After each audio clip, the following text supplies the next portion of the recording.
किया जाता रहा है, बहुत लंबे समय से किया जाता रहा है। लेकिन अभी हम लोग विशेष रूप से अगर हम लोग साइकोलॉजी की बात करें, तो क्वालिटेटिव रिसर्च पहले हम जब मनोविज्ञान को एस्टैब्लिश कर रहे थे एक विज्ञान के रूप में, तो बहुत सारा एम्फेसिस जो उसकी चर्चा मैंने अपने पिछले लेक्चर में की थी कि साइकोमेट्रिक्स पर मतलब क्वांटिफिकेशन पर बहुत ज्यादा जोर था। लेकिन अब धीरे धीरे करके फिर बहुत जिस तरीके की हमारे आसपास की दुनिया में समस्याएं उत्पन्न हो रही हैं, तो एक ये लगने लगा कि अब हम केवल क्वांटिफाई करने से बहुत सारा काम चलने वाला नहीं है।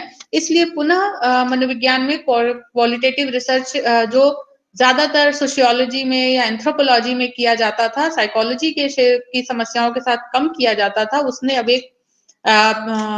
एक पॉपुलैरिटी प्राप्त की है।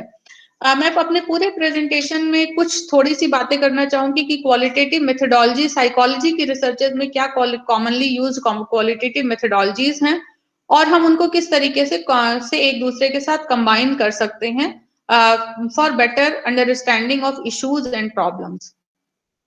लेकिन उस पर जाने के पहले एक थोड़ा सा ये भी बात हमारे लिए समझना बहुत जरूरी हो जाता है कि क्वालिटेटिव और क्वांटिटेटिव अप्रोच ये दो अलग अलग तरीके के मेथोडोलॉजिकल अप्रोचेस हैं।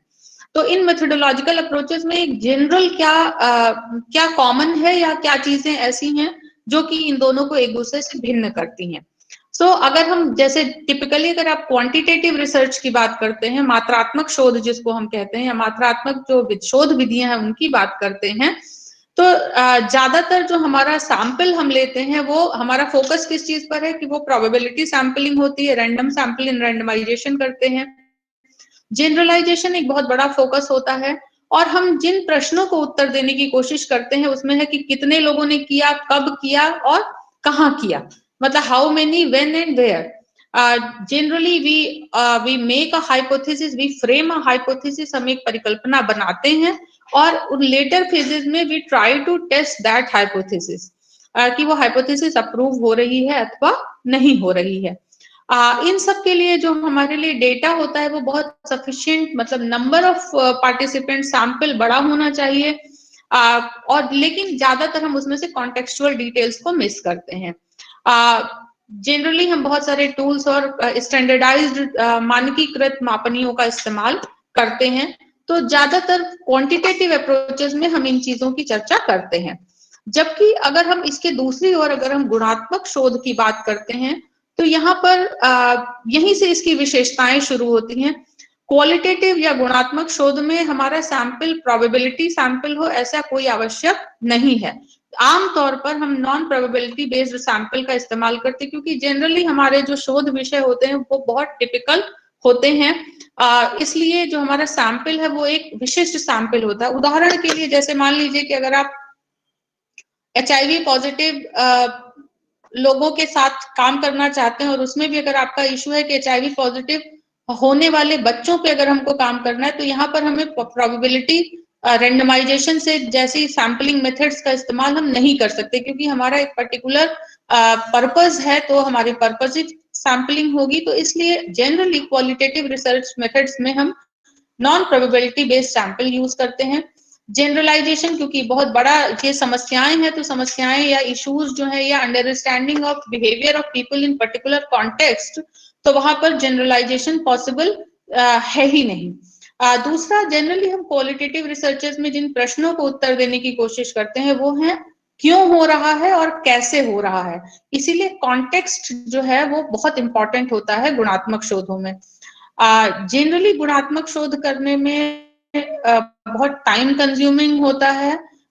लोगों से इंटरव्यूज करना, उनसे बातचीत करना, उस डेटा को लाना और उस डेटा को एनालाइज करना, जिसकी चर्चा आगे मैं करना चाहूंगी। और यहाँ पर जो क्वालिटेटिव रिसर्चेस होती हैं उसमें रिसर्चर ही अपने आप में एक इंस्ट्रूमेंट होता है। मतलब रिसर्चर जो शोध करता है वो किस प्रकार से इंटरव्यू कंडक्ट करेगा, वो उसकी विषय के बारे में क्या अंडरस्टैंडिंग है, वो कितना ओपन है, वही एक इंस्ट्रूमेंट के रूप में काम करता है, ना कि हम कोई एक स्टैंडर्डाइज्ड टूल का इस्तेमाल करते हैं। तो these are some of the basic basic characteristics of qualitative research approach. अब क्वालिटेटिव रिसर्च में हमारे लिए यूनिट ऑफ एनालिसिस क्या होगा, हम किन इकाइयों का अध्ययन कर सकते हैं। It can be an individual, एक अकेला व्यक्ति भी, एक जैसे केस स्टडी भी हो सकता है।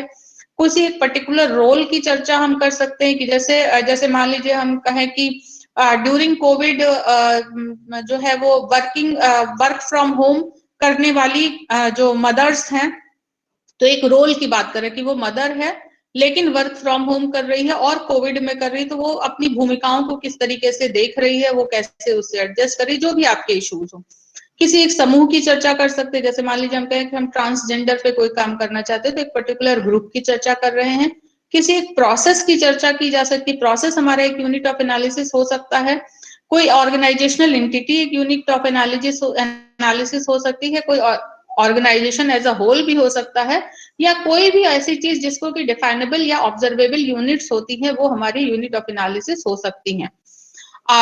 अब हम लोग अगर बात करें कि अगर हमें कोई रिसर्च करनी है, तो obviously we need some forms of some tools for data collection as well as some forms of qualitative data. जब हम करते हैं तो पहले हम डेटा कलेक्शन टूल पे आते हैं। ये जो स्लाइड आप देख रहे होंगे, इसमें दो तरीके की चीजों की चर्चा की गई है। एक फॉर्म्स ऑफ क्वालिटेटिव डेटा, कि अगर हम डेटा लेते हैं तो क्वालिटेटिव डेटा हमारे पास किस रूपों में आता है या किन रूपों में होता है, और दूसरी जो बात है वो है कि हम डेटा कलेक्शन के लिए किन टूल्स का इस्तेमाल करते हैं। तो पहले मैं टूल्स पे आऊंगी। क्वालिटेटिव डेटा, अगर आपको जिन इश्यूज पर आपको अध्ययन करना है, तो उसमें अगर आप गुणात्मक प्रदत्त संग्रह करना चाहते हैं, तो हमारे पास जो क्वालिटेटिव डेटा है वो डेटा कलेक्शन के लिए हम इंटरव्यू का इस्तेमाल कर सकते हैं। इंटरव्यू एक मेथड हो सकता है। अब जब यहाँ पर हम इंटरव्यू की बात करते हैं, तो ये इंटरव्यू जो है वो जनरली हम यहाँ पर सेमी स्ट्रक्चर्ड या अनस्ट्रक्चर्ड इंटरव्यूज का इस्तेमाल करते हैं, क्योंकि इंटरव्यू के भी बहुत सारे तरीके होते हैं, unstructured, semi structured, totally structured. तो जनरली जो क्वालिटेटिव रिसर्चर होता है वो सेमी स्ट्रक्चर्ड मतलब जहां पर कि हमने कुछ एक प्रश्नों का एक स्ट्रक्चर बनाया हुआ है, लेकिन वो बहुत सारा इस पर निर्भर करता है कि हमारा रिस्पोंडेंट क्या उत्तर देगा, उस हिसाब से हम स्ट्रक्चर को फ्रेम करते रहते हैं। दूसरा, फोकस ग्रुप डिस्कशंस का इस्तेमाल किया जा सकता है। अब ये एक पूरी अलग मेथोडोलॉजी है, इसके बारे में भी चर्चा करने के लिए पूरे एक अलग सेशन की आवश्यकता है, लेकिन मैं थोड़ा सा इस पे आपको आप लोगों में से जो लोग इंटरेस्टेड हो, आप यूट्यूब पे जाए तो फोकस ग्रुप डिस्कशंस के कई सारे अच्छे वीडियोस भी अवेलेबल हैं, जहां से कि आप फोकस ग्रुप डिस्कशन क्या होता है इसको आप देख सकते हैं। देन ऑब्जर्वेशनल मेथड्स, जो आपने पार्टिसिपेंट और नॉन पार्टिसिपेंट ऑब्जर्वेशन अपने अंडर ग्रेजुएट क्लासेस में या पीजी में रिसर्च मेथड्स के क्लासेस में पढ़ा होगा, तो सेम ऑब्जर्वेशनल मेथड है। और फिर हम कई बार बहुत सारा जो आर्काइवल डेटा या डॉक्यूमेंट्स भी होते हैं, उनकी एग्जिस्टिंग जो डॉक्यूमेंट्स होते हैं उनकी भी एनालिसिस कर सकते हैं। So these are the data collection tools. Now जब इन टूल्स से हम डेटा कलेक्ट करेंगे तो हमारे पास डेटा किस फॉर्म में आएगा, वो ऑब्जर्वेशन के फॉर्म में है, जैसे एज अ रिसर्चर हमने ऑब्जर्व किया है और वो ऑब्जर्वेशन के बाद से हमने अपने नोट्स बनाए हैं, तो हमारा डेटा जो है वो नोट्स के फॉर्म में हो सकता है। इंटरव्यू डेटा है, ऑब्वियसली वो टेक्स्ट के फॉर्म में होगा। अगर हम इंटरव्यू पे कर रहे हैं या केवल जैसे हम लोग डिस्कोर्स एनालिसिस करते हैं, तो उसमें केवल सिंपल बातचीत होती है, तो वो टॉक्स के टर्म्स में, जिसको कि फिर हम डिसाइफर करते हैं, उसको लिखते हैं और फिर उसकी एनालिसिस करते हैं। विजुअल डेटा भी हो सकता है, जहां पर हम लोगों के हाव भाव का, बिहेवियर्स का, विजुअल्स का अध्ययन करते हैं। पर्सनल एक्सपीरियंसेस के रूप में ये डेटा हो सकता है, आर्टिफैक्ट्स हो सकते हैं या लाइफ स्टोरीज हो सकती हैं। ये जो फॉर्म्स ऑफ डेटा है, ये इस पर भी डिपेंड करता है कि which type of qualitative research method we are going to take.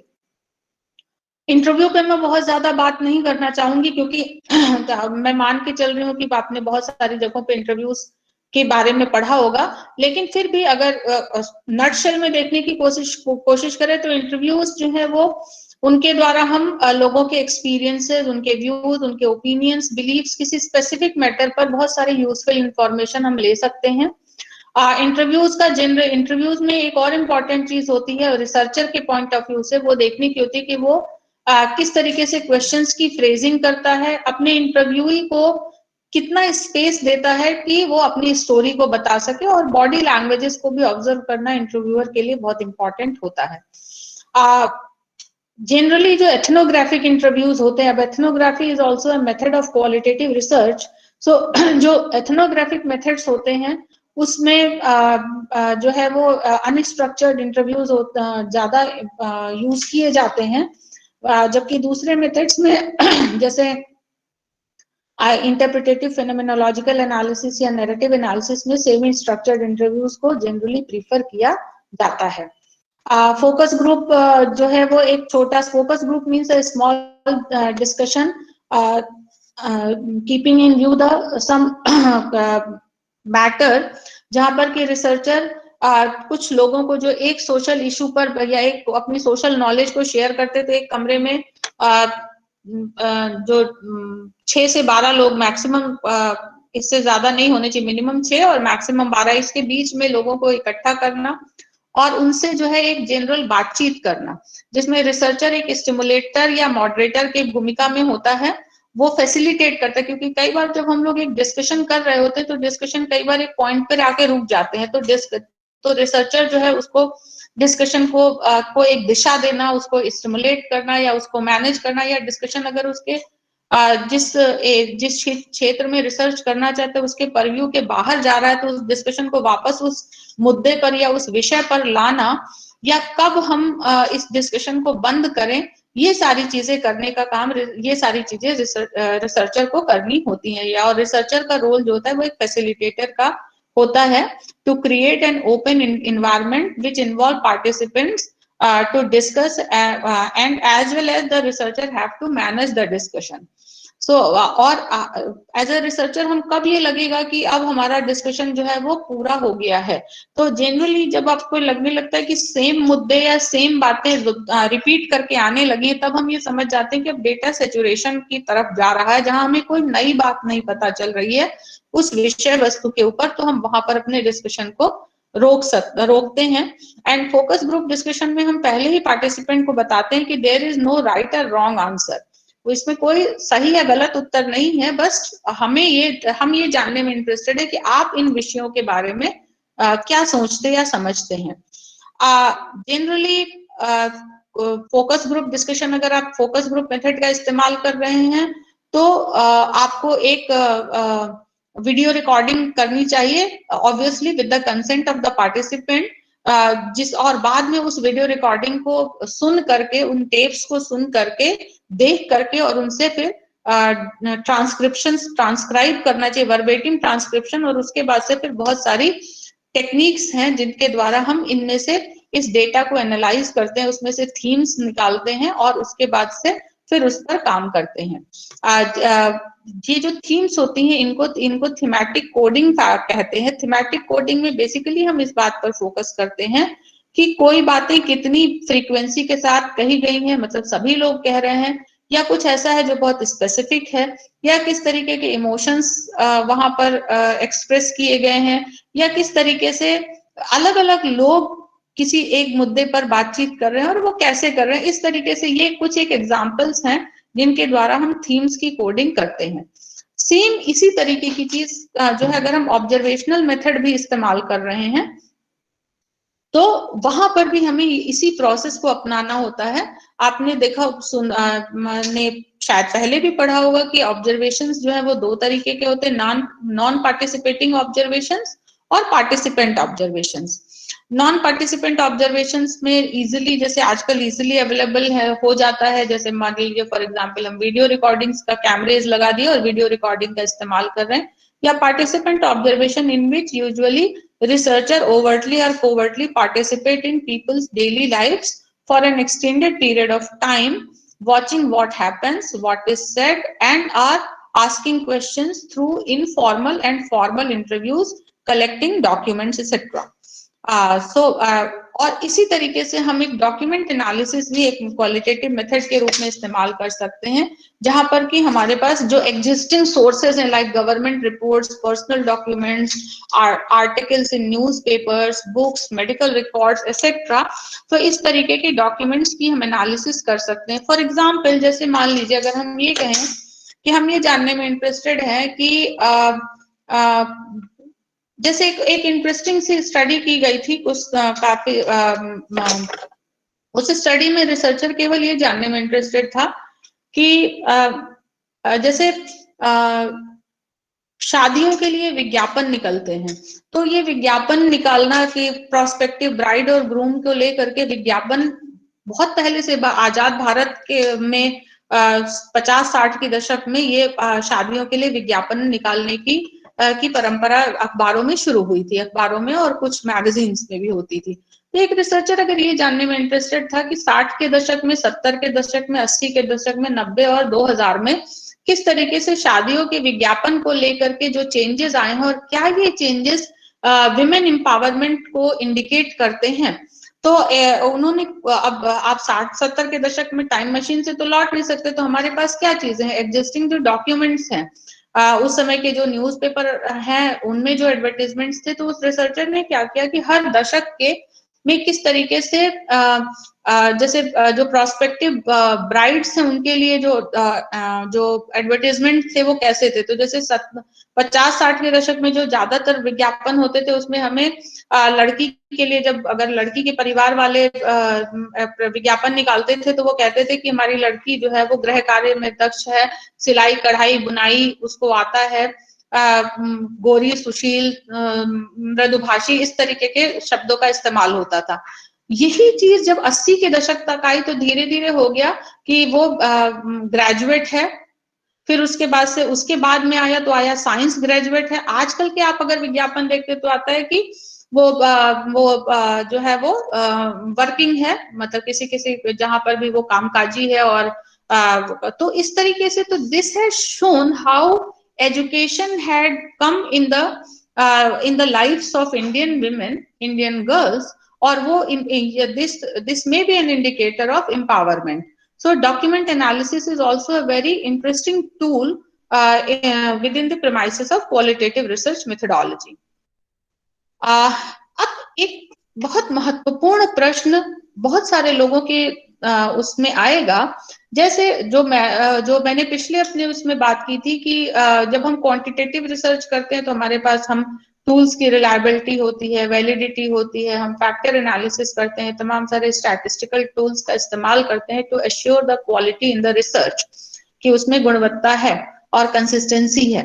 तो क्वालिटेटिव रिसर्च में क्या ये संभव है? बिल्कुल संभव है। गुणात्मक जब हम शोध करते हैं तो वहां पर भी हम 4 तरीके से क्वालिटी एश्योरेंस कर सकते हैं। पहला तरीका है क्रेडिबिलिटी, जिसको हम दूसरे शब्दों में जो क्वांटिटेटिव रिसर्च के संदर्भ में बात करें तो इसको हम इंटरनल वैलिडिटी कह सकते हैं। दूसरा है ट्रांसफरेबिलिटी, या जिसको हम जनरलाइजेशन या एक्सटर्नल वैलिडिटी कहते हैं। तीसरा है डिपेंडेबिलिटी यानी रिलायबिलिटी, और चौथा है कंफर्मेबिलिटी यानी ऑब्जेक्टिविटी।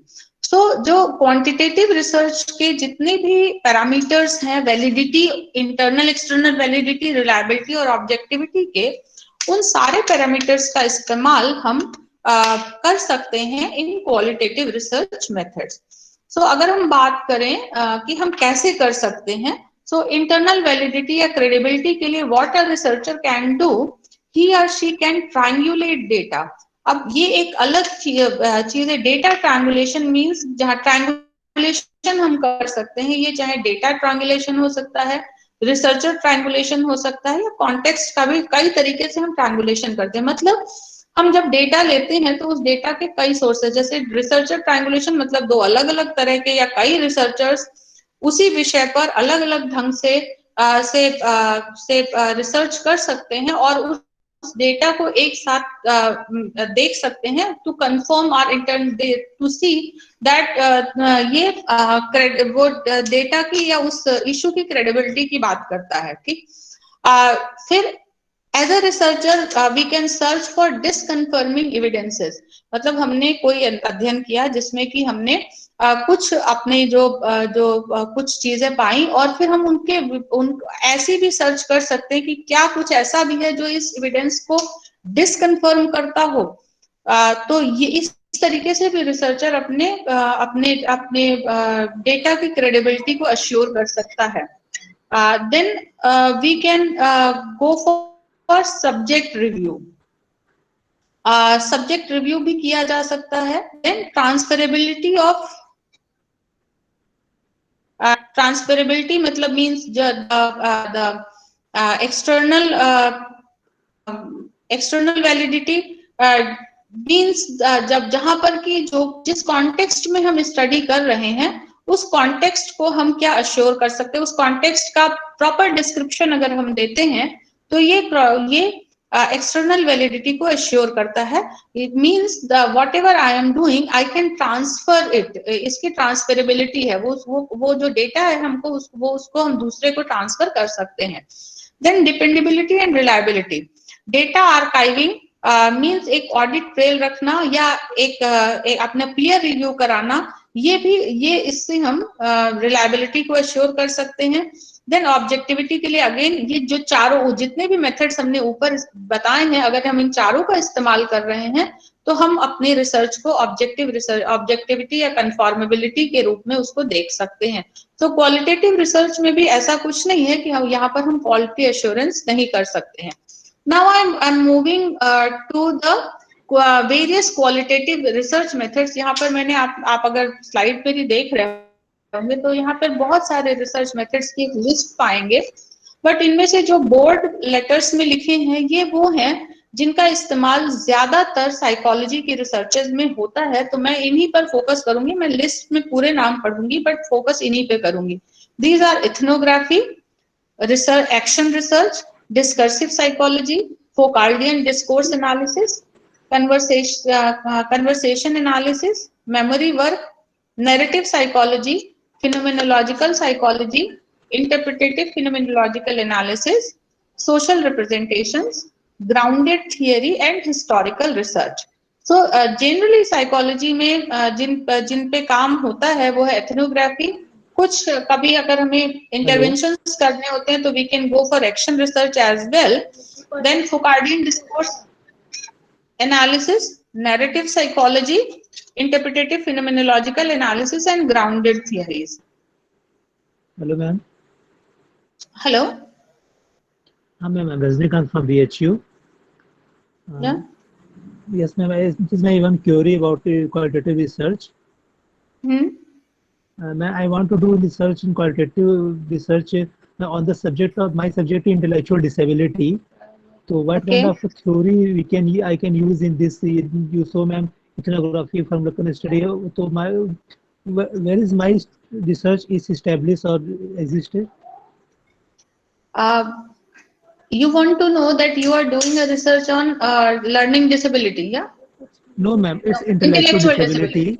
तो मैम क्या है कि जो इंटेलेक्चुअल डिसेबिलिटी के बच्चे हैं तो उनके साथ तो आप बैठ के बात नहीं कर सकते हैं क्योंकि वो डीफ एंड डम्ब है, उनका स्लो मूवमेंट है, तो उनसे हम बात नहीं कर सकते हैं। तो मैम क्या है कि मेरा स्टडी ये है कि उनके पेरेंट्स पर मेरा स्टडी है।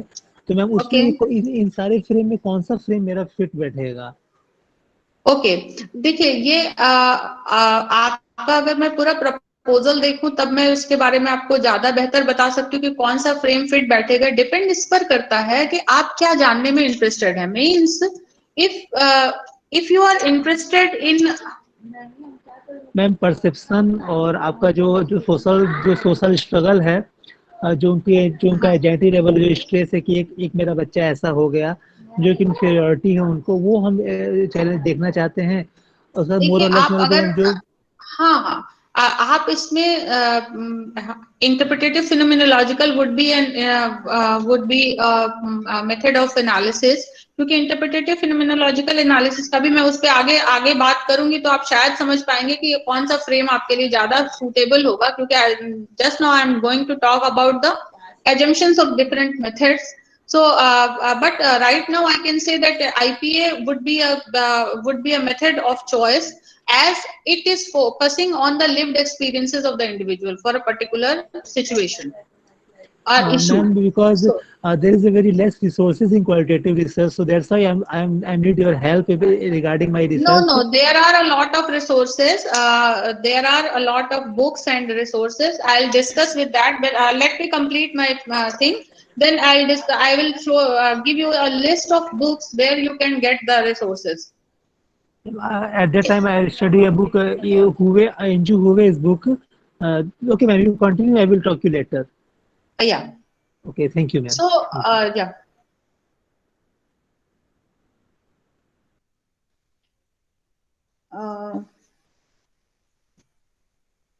So I was talking about the methods. So for the first one, first method which is generally used in psychology is ethnography. Ethnography, the basic assumption of ethnography is that if you want to study the shared cultural meaning of a social group, or then ethnography would be a method. For example, I have just talked about that if you want to study the transgenders, if you want to study the people having uh,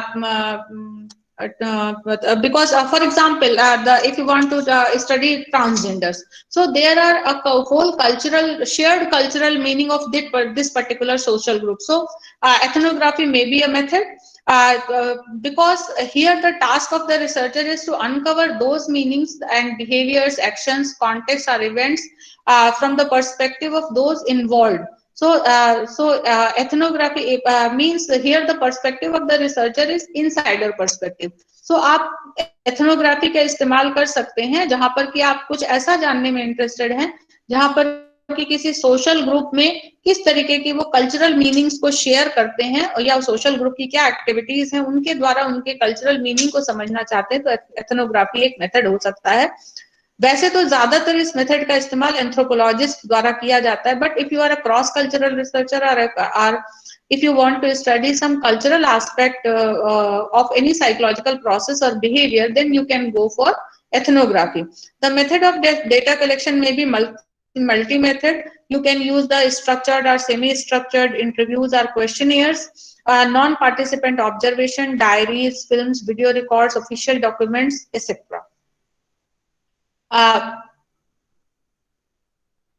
Then discourse analysis approach is also generally used by psychologists, and discourse analysis have two different theoretical approaches.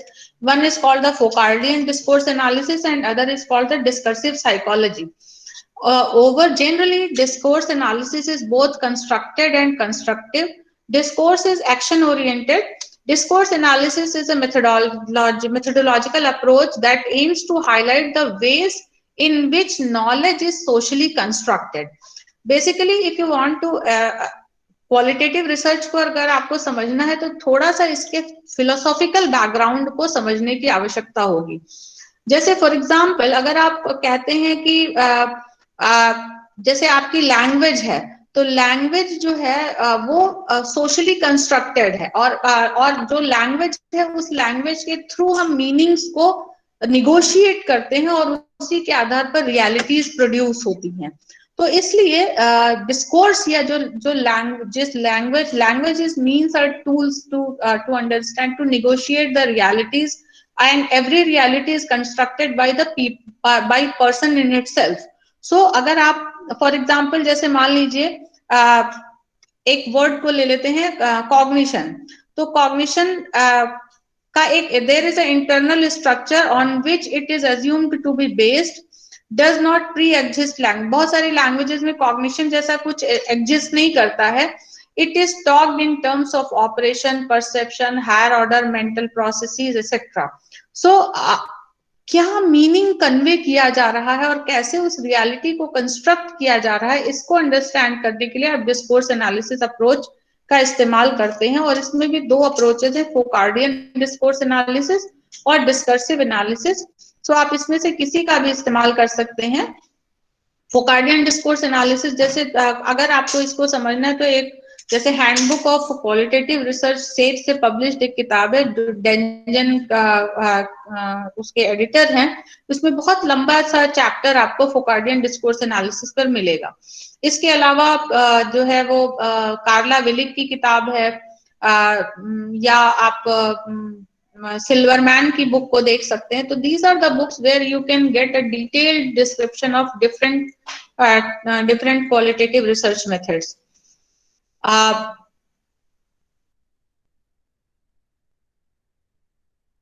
इसके बाद से psychology की researches में जो एक इस्तेमाल की जाती है, जिस मेथोडोलॉजी का बहुत ज्यादा इस्तेमाल किया जाता है, और वो है इंटरप्रिटेटिव फिनोमिनोलॉजिकल एनालिसिस। इसको हम आईपीए कहते हैं। Interpretative phenomenological analysis is concerned with the in-depth exploration of personal lived experiences and how people make sense of their experiences. So there are three key philosophical key areas of philosophy of knowledge. One is called the phenomenology, the other one is hermeneutics, and the third one is ideography. So interpretative phenomenological analysis में हम इन तीन basic philosophical knowledge area के आधार पर लोगों को समझने की कोशिश करते हैं। And in depth exploration of personal lived experiences, मतलब कोई किसी सिचुएशन में है तो उसके जो व्यक्तिगत जीवन अनुभव है, और उन अनुभवों से केवल अनुभव होना नहीं, उन अनुभवों को वो व्यक्ति कैसे, उससे क्या ग्रहण कर रहा है, उसके लिए उसका मीनिंग क्या है उसके लिए, इसको जानना, इसको हम इंटरप्रिटेटिव फिनोमेनोलॉजिकल एनालिसिस के थ्रू जानने की कोशिश करते हैं। Phenomenology is both a philosophical approach and a range of research methods concerned with how things appear to us in our experience. Husserl initiated modern phenomenology. Understanding of events or objects in the world is always mediated and constrained by already existing knowledge. Interpretation is grounded in something we have in advance. So this is what the philosophical background of interpretative phenomenological analysis is. Meanings are hermeneutics, जिसको हम कहते हैं, meanings are constructed and modified through an interpretative process that is subject to change and redefined. अगर हम इसको दूसरे शब्दों में कहें तो हम हमेशा नए अर्थ और नए रास्ते खोजते हैं, जिससे कि हम नए नए तरीकों से रिस्पॉन्ड कर सके, और हम एक्टिवली अपने इस इंटरप्रिटेशन के द्वारा, अपने खुद के इंटरप्रिटेशन के प्रोसेस के द्वारा हम अपने एक्शंस को, अपने फ्यूचर एक्शंस को शेप करते हैं। सो इसलिए ये बहुत इंपॉर्टेंट है। जैसे फॉर एग्जांपल अभी जो हमारे एक पार्टिसिपेंट बता रहे थे कि वो इंटेलेक्चुअल डिसेबिलिटी के बच्चों के पेरेंट्स के साथ काम कर रहे हैं, तो वो पेरेंट्स अपने इस एक्सपीरियंस को, पर्सनल लिव्ड एक्सपीरियंस को कैसे देखते हैं और क्या उससे वो अर्थ लेते हैं, इसी पर डिपेंड करता है कि वो अपने फ्यूचर में कैसे मीनिंग्स लेंगे और कैसे रिस्पॉन्ड करेंगे या कैसे उसको शेप करेंगे। So actual life and lived experiences that are focus of this interpretative phenomenological analysis. जैसे फॉर एग्जाम्पल कुछ एक रिसर्च क्वेश्चंस को मैं यहाँ पर बता रही हूँ कि अगर इस तरीके के रिसर्च क्वेश्चंस को आप आंसर करते हैं तो उसमें आईपीए एक सूटेबल मेथड है। फॉर एग्जाम्पल जैसे स्मिथ एंड ऑसबर्न 2007 ने अपनी रिसर्च की, जिसमें उनका फोकस था how do people with chronic back pain describe the impact of their sense of self. So इस रिसर्च क्वेश्चन को आंसर करने के लिए he use the method of IPA. Similarly, Errol and Senior in 2008, they did a research on how do people experience chronic fatigue syndrome.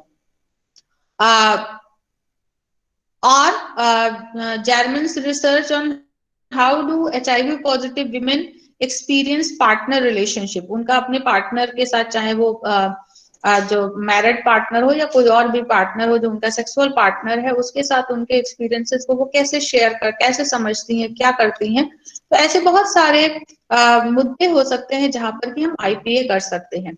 IPA में भी अगर आप इसमें अगेन डेटा कलेक्शन के मेथड्स की ऑलरेडी मैं चर्चा कर चुकी हूँ, वो वैसे ही होगा।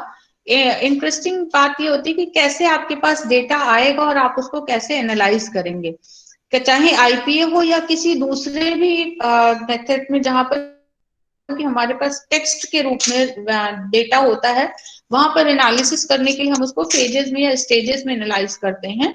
जैसे for example we record something, उसको फिर हम ट्रांसक्राइब करते हैं, ट्रांसक्राइब करने के बाद से उसको कई बार पढ़ते हैं, और पढ़ने के बाद से उसमें से जो पोटेंशियल सिग्निफिकेंस है, कमेंट्स हैं, उनको लिखते जाते हैं, और उसके बाद से उनको हम उसमें जो हम पहले भी बात कर रहे थे फ्रीक्वेंसी और इस तरीके की कैसे थीम्स इमर्ज कर रही हैं, उसको देखने की कोशिश करते हैं। फॉर एग्जांपल एक उदाहरण मैंने यहाँ पे लिखा, नॉट बीइंग जैसे किसी ने अपना एक रिस्पॉन्स दिया है, तो ओरिजिनल ट्रांसक्रिप्ट है जो कहती है not being able to work and going into rehab which was very difficult and having to go back into my past, so it's been a huge upheaval for of everything like the hornets nest.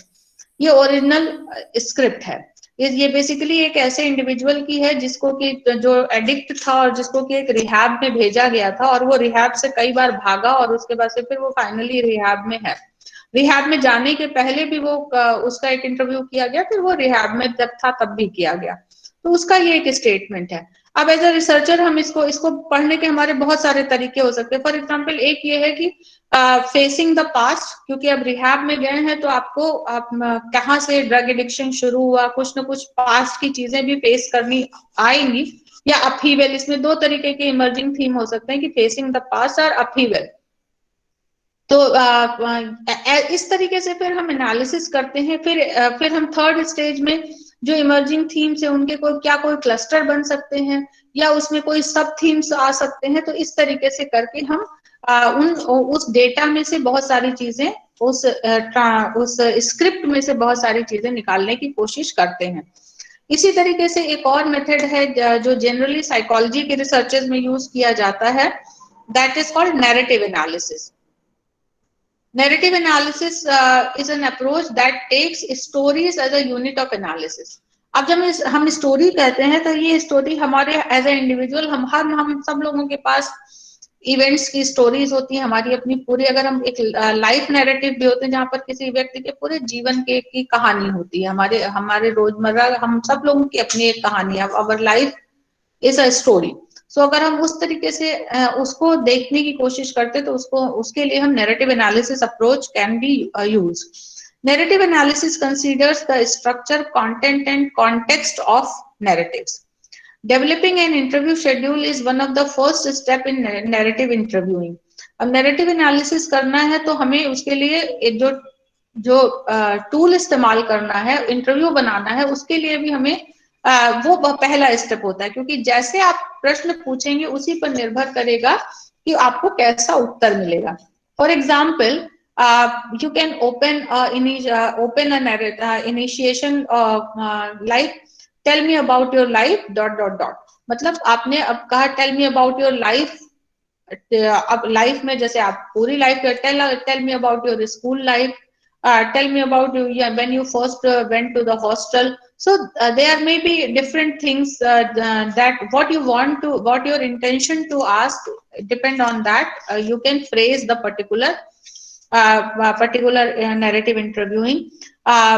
ये इसमें कोई restriction नहीं होता, आप चाहे जैसे भी पूछ सकते हैं।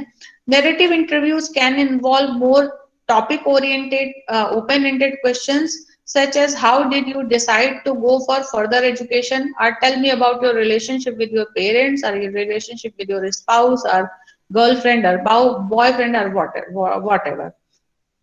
So आपको इस तरीके से करके आप क्वेश्चंस फ्रेम करते हैं, लोगों से पूछते हैं और उसके बाद से आपको उसके रिस्पॉन्सेज मिलते हैं।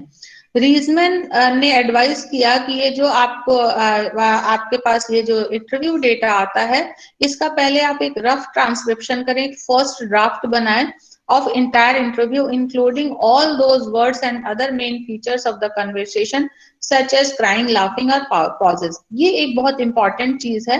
क्यों ये इसलिए इम्पोर्टेंट है कि बहुत बार जब हम अपनी लाइफ के किसी कहानी को कह रहे होते हैं तो हम उस कहानी में वापस वहां पर जी भी रहे होते हैं इंटरनली। सो बहुत बार हम उसमें सैड मोमेंट्स हैं तो रोना भी हो सकता है, उसमें हैप्पी मोमेंट्स हैं तो हंसना भी हो सकता है, या कई बार ऐसा होता है कि हम उस इमोशनल उसमें इतना होते हैं कि बीच बीच में पॉजेस भी आते हैं। सो या जहां पर कोई शब्द नहीं होते हैं और हम छोटे पॉज लेते हैं या अटरांसेस का इस्तेमाल करते हैं, तो ये भी इम्पोर्टेंट है कि एज अ ट्रांसक्रिप्ट जब हम ट्रांसक्रिप्ट लिख रहे हो तो उसमें इन चीजों को भी लिखें। कि जैसे ब्रैकेट में कहानी आप पढ़ते होंगे, कोई भी कहानी तो लिखा होता है कि ब्रैकेट में कुछ कुछ बातें लिखी होती हैं, या वो थोड़ी देर के लिए मौन हो गया तो आपने पॉज, और अगर आप चाहें तो पॉज में कितने देर का पॉज था अगर आपने ये नोट डाउन किया हो तो आप उन चीजों को भी वहां पर इस्तेमाल कर सकते हैं। ये भी चीजें आपको एनालिसिस में बहुत मदद करती हैं, आपको उस फिनोमिना को, उस प्रोसेस को, उस डिस्क्रिप्शन को समझने में बहुत मदद करती हैं। यहाँ पर एक और इम्पॉर्टेंट एस्पेक्ट है, स्पेशली नैरेटिव अप्रोच में, जिसको मैं जिस पर मैं थोड़ी सी चर्चा करके छोड़ूंगी, that is called the positioning of researchers both in interview conversation and in analytical process. जब आप इंटरव्यू ले रहे हैं उस समय भी आपकी पोजीशनिंग क्या है, और जिस समय आप एनालाइज कर रहे हैं उस समय भी आपकी पोजीशनिंग क्या है, ये बहुत इंपॉर्टेंट है in understanding, analysing and presenting narrative. The first is characterised by a willingness to मतलब इंटरव्यू कन्वर्सेशन में रिसर्चर की पोजीशनिंग को अगर हम समझने की कोशिश करें तो it means a willingness to listen and understand meaning in its own given form। मतलब रिसर्चर जो पार्टिसिपेंट कह रहा है उस बात को उसी रूप में सुनने और समझने, उसके अर्थ को उसी रूप में, उसी फॉर्म में समझने के लिए अगर रिसर्चर अपनी पोजीशन वैसे रखता है कि ये जैसे कह रहा है मैं उसको उसी रूप में, उसी तरह से समझ रहा हूँ, मतलब एम्पैथेटिक होकर के समझ रहा हूँ, तो that is called the positioning during the interview conversation. The analyst, अगर एनालिस्ट के रूप में अगर आप इस पोजीशनिंग की बात करते हैं तो that is the category that aim to present the narratives of storyteller as they are told and highlight meaning that are present in participants story। तो जब आप एनालिसिस करते हैं तो एनालिटिक होने में, एनालिसिस के टाइम में आपकी पोजीशन क्या होती है कि जो स्टोरी आपको कही गई है उसमें से मीनिंग्स को हाईलाइट करना और पार्टिसिपेंट की स्टोरी को उसी रूप में प्रस्तुत करना, वो पार्टिसिपेंट की स्टोरी है। The second in that way the second position focuses on decoding the meaning while analyzing the narrative। So this is important as a researcher to understand the positioning of the researcher। Narrative research अगर आप कर रहे हैं, narrative analysis कर रहे हैं, तो उसमें भी 3 तरीके के मॉडल्स दिए जो है वो शोध में है। एक है जिसको हम स्ट्रक्चरल मॉडल कहते हैं, ये लाबॉव का है। इस मॉडल का फोकस जो है वो है the structure of story, the ways in which stories are told. जबकि दूसरा थीमेटिक मॉडल है जो रीजमैन का है, इसमें content of story, the themes around which story are told, that is the focus of analysis. जबकि इंटरैक्शनल परफॉर्मेटिव मॉडल है, ये रीजमैन और डेंजन का है, जिसमें इन्होंने contextual factors that shape the construction of narratives, ये इंपॉर्टेंट है, means how the meaning is collaboratively created through interaction between story teller and listener. So ये 3 तरीके के मॉडल हैं। अब इसमें अगेन ये डिपेंड करता है कि आप क्या, आपका एज अ रिसर्चर आप क्या चाहते हैं, उस पर डिपेंड करता है कि आप किस मॉडल का चुनाव करते हैं। If you are interested in structure of the story then you can go for the structural model of Labov. If you are interested in content of a story then you can go for thematic model, and if you are interested in contextual factors then you can go for interactional or performative models। एक lecture में इन सारी चीजों को समेट पाना बहुत संभव नहीं है, इसलिए मैं केवल आपको नाम और कहाँ से आपको ये सोर्सेस हो सकते हैं उनकी थोड़ी सी चर्चा कर रही हूँ। देन अगर आप डिपेंड करता है आप किस मॉडल के साथ काम कर रहे हैं, उस हिसाब से आप नैरेटिव्स को एनालाइज करने के बारे में भी सोच सकते हैं। नैरेटिव्स को इसी रूप में एनालाइज किया जाता है, इसमें बहुत सारा फिलोसॉफिकल बैकग्राउंड भी है, तो मैं अभी अब इस पे बहुत सारी चर्चा नहीं करने चाहूंगी। एक एग्जाम्पल हम लाबॉव के स्ट्रक्चरल मॉडल को ले लेते हैं। जैसे अगर आप एक स्टोरी को लेते हैं लाबॉव स्ट्रक्चरल मॉडल में, तो इसमें आपको 3-4 चीजें पर फोकस करना होता है: abstract, orientation, complicating action, result and evaluation and coding. So for example अगर एक स्टोरी में ये बात कही गई, I saw him on the bus, मैंने उसे बस में देखा, तो summarize the story when the whole story is heard। अब आप डिपेंड इस पर करता है कि आप स्टोरी को जब सुनते हैं तो इस स्टोरी के आधार पर आप किस तरीके से उसमें से स्ट्रक्चर्स को डिफाइन करते हैं क्योंकि स्ट्रक्चरल मॉडल की बात करें, जैसे for example yesterday months after the argument we had, जैसे तो आप एक स्ट्रक्चर की, जो पार्टिसिपेंट है वो एक स्ट्रक्चर की बात कर रहा है कि बहुत सारे दिनों के आर्गुमेंट के, महीनों के तर्क के बाद से कल उसने ऐसा कहा, तो वो एक स्ट्रक्चर की बात कर रहा है या वो एक ओरिएंटेशन की बात कर रहा है। तो ये डिपेंड करता है कि स्टोरी में हम किन चीजों पर फोकस करना चाहते हैं। एक बहुत लंबा सा और चौड़ा इस पे प्रेजेंटेशन हो सकता है तीनों मॉडल्स पर, तो मैं केवल आपको again, since we are short of time as well, so मैं इस पर केवल आपको एक बेसिक अंडरस्टैंडिंग के बाद इसको यहीं पे छोड़ रही हूँ। Then is the thematic model. Generally हम लोग साइकोलॉजिकल रिसर्चेस में thematic model is more preferred and ज्यादातर इसका इस्तेमाल किया जाता है, क्योंकि इसमें हम ट्रांसक्रिप्शंस को पढ़ते हैं और उसके बाद से उसमें से थीम्स, सब थीम्स निकालते हैं और उसके बाद से उसकी एनालिसिस कर कि उसको एक्सप्लेन करने की कोशिश करते हैं। देन साइकोलॉजिकल रिसर्चेज में, साइकोलॉजी की दुनिया में एक और इम्पॉर्टेंट जो क्वालिटेटिव रिसर्च मेथड है जिसका जनरली इस्तेमाल बहुत ज्यादा किया जा रहा है, वो है grounded theory approach. Grounded theory approach का जो है वो basically the aim of grounded theory is to generate और डिस्कवर अ थियरी। एक थियरी को जनरेट या डिस्कवर करना, ये ग्राउंडेड थियरी अप्रोच है। Grounded theory may be defined as discovery of theory from data systematically obtained from social research. So grounded theory में जहां पर हम डेटा लेते हैं और उसी डेटा से एक थियरी बिल्ड करने की कोशिश करते हैं, और ये जो प्रोसेस है ये डेटा लेना, एक थियरी बिल्ड करना, फिर उस थियरी पे फिर डेटा लेना, और इस तरीके से वो थियरी बनती चली जाती है।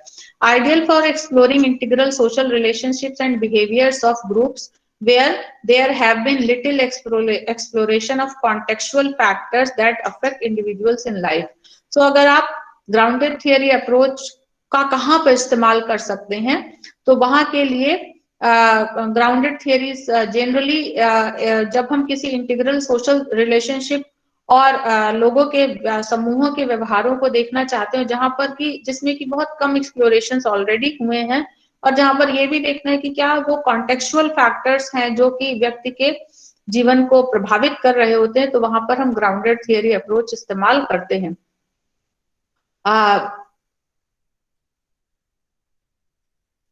ग्राउंडेड थियरी में जो जिनकी रिसर्च की जानी है, जो हमारा सैंपल होता है, उसके एक्शन और उसकी एक्टिविटी ही निर्धारित करेंगे कि किस तरीके से थियरी बिल्ड होगी। इन दैट सेंस ये जो सैंपल होता है वो पर्पसिव या कन्वीनियंस या जनरली स्नोबॉल का इस्तेमाल किया जाता है।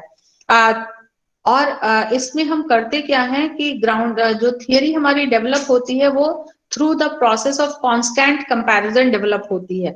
मतलब हम डेटा लेते हैं, उन डेटा में आपस में कंपैरिजंस करते जाते हैं, जो ट्रांसक्राइब करते हैं, कंपैरिजंस करते हैं, और फिर उसी से थियरी डिराइव होती है। तो इसलिए ये भी एक बहुत इंपॉर्टेंट अप्रोच है। इस अप्रोच को अगर आपको बहुत अच्छे से समझना है तो आपको कैथी चारमास के आर्टिकल्स और उनकी बुक्स को पढ़ना चाहिए। चारमास अनफॉर्चुनेटली अभी कुछ ही दिन पहले इनका देहांत हुआ। कैथी चारमास ने अपने ग्राउंडेड थियरीज के बहुत सारे फीचर्स को आइडेंटिफाई किया। ग्राउंडेड थियरी का एक इम्पॉर्टेंट फीचर है, उसकी जो विशेषता है वो ये है कि इसमें डेटा कलेक्शन और डेटा एनालिसिस का प्रोसेस साइमल्टेनियस होता है। मतलब रिसर्चर जो है वो डेटा कलेक्शन करता जाता है और साथ साथ में उस डेटा को एनालाइज करता है। तभी जैसे नॉर्मली हम रिसर्चर्स में क्या करते हैं, once we do the data analysis, data collection and then we go for the data analysis, but in grounded theory every data is analysed and simultaneously new data is collected. Creation of analytical codes and categories developed from data and not any pre-existing conceptualization. Grounded theory में हमारे पास पहले से कोई conceptualisation नहीं होता है। हम data को लेते हैं, उसमें उसको एनालिटिकल कोड्स और कैटेगरीज में डेवलप करते हैं, और उसी को फिर आगे प्रोसेस करते जाते हैं। बेस ग्राउंडेड थियरी वहां पर बहुत इंपॉर्टेंट होती है जहां पर कि हमें कुछ नहीं मालूम है, we want to discover the basic social processes. So we can go for the grounded theory. Inductive construction of abstract categories, theoretical sampling to refine categories, writing analytical memos as the stage between coding and writing, and the integration of categories into theoretical framework. So these are some of the important features of grounded theories as proposed by Kathy Charmas. जब हम grounded theory में जो हमारे पास data आता है तो उस data की एनालिसिस करने के लिए भी एक डिफरेंट मेथड है, that is called the open coding, axial coding and selective coding. So these are Strauss और कॉर्बिन के आर्टिकल्स को अगर आप पढ़ेंगे तो आप पाएंगे कि ये तीन तरीके से आप डेटा की एनालिसिस कर सकते हैं। One is the open coding, that refers to the process of generating initial concepts from data। जो आपके पास डेटा है उसमें से उसको हम पढ़ते हैं और उसको पढ़ने के बाद से इनिशियल कॉन्सेप्ट्स क्या क्या निकल करके आ रहे हैं उनको देखते हैं, तो that is called the open coding. Then the second one is the axial coding. वहां पर हम कॉन्सेप्चुअल फैमिलीज, मतलब कोडिंग के जो पैराडाइम है या उसमें क्या क्या लिंक्स डेवलप हो रहे हैं या उसको देख करके कुछ कॉन्सेप्ट्स को एक पास में लाते हैं, उससे कुछ सब थीम्स या सब कोड्स बनाते हैं। And then the third one is the selective coding to formalize these relationship into a theoretical framework. So इसलिए जो ग्राउंडेड थियरी है उसमें ये एक बहुत इम्पॉर्टेंट एस्पेक्ट है। ग्लासर और स्ट्रास के आप जिन्होंने ग्राउंडेड थियरी अप्रोच को फेमस किया, जिन्होंने इसको प्रपाउंड किया था, आप उनके काम को देखिए, उनके काम को पढ़िए, तो वहां से आपको ग्राउंडेड थियरी जो है वो अच्छे से समझ में आएगी। ग्राउंडेड थियरी में एक और इम्पॉर्टेंट चीज होती है रिसर्चर के पॉइंट ऑफ व्यू से, that is called memo writing. Codes and categories go some way towards analysis, but until the analysis has been fully written up, it is not complete. So memo writing is intermediate step between coding and the first draft of the completed study।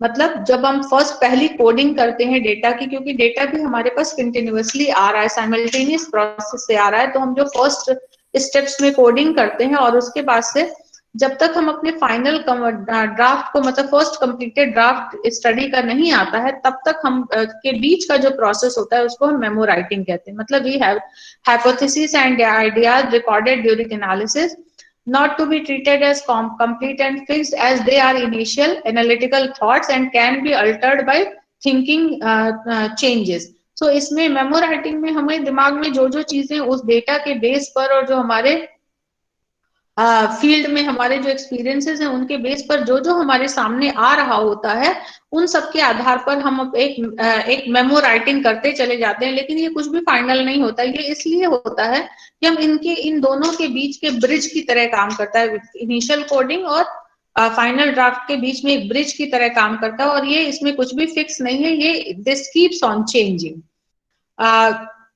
So this is एक बहुत general सा overview है about qualitative research methods, क्योंकि इसमें बहुत लंबा discussion हो सकता है, बहुत ढेर सारी चीजें हैं, तो मुझे लगता है कि मुझे अब इसको यहीं पर रोक करके, और आपके जो क्वेरीज हैं, आपके बहुत सारे प्रश्न होंगे, तो now it is open for discussion. You can ask if you have anything to ask.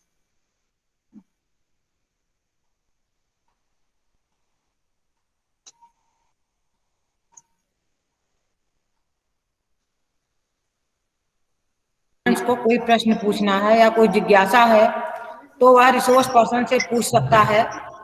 आपके पास समय है।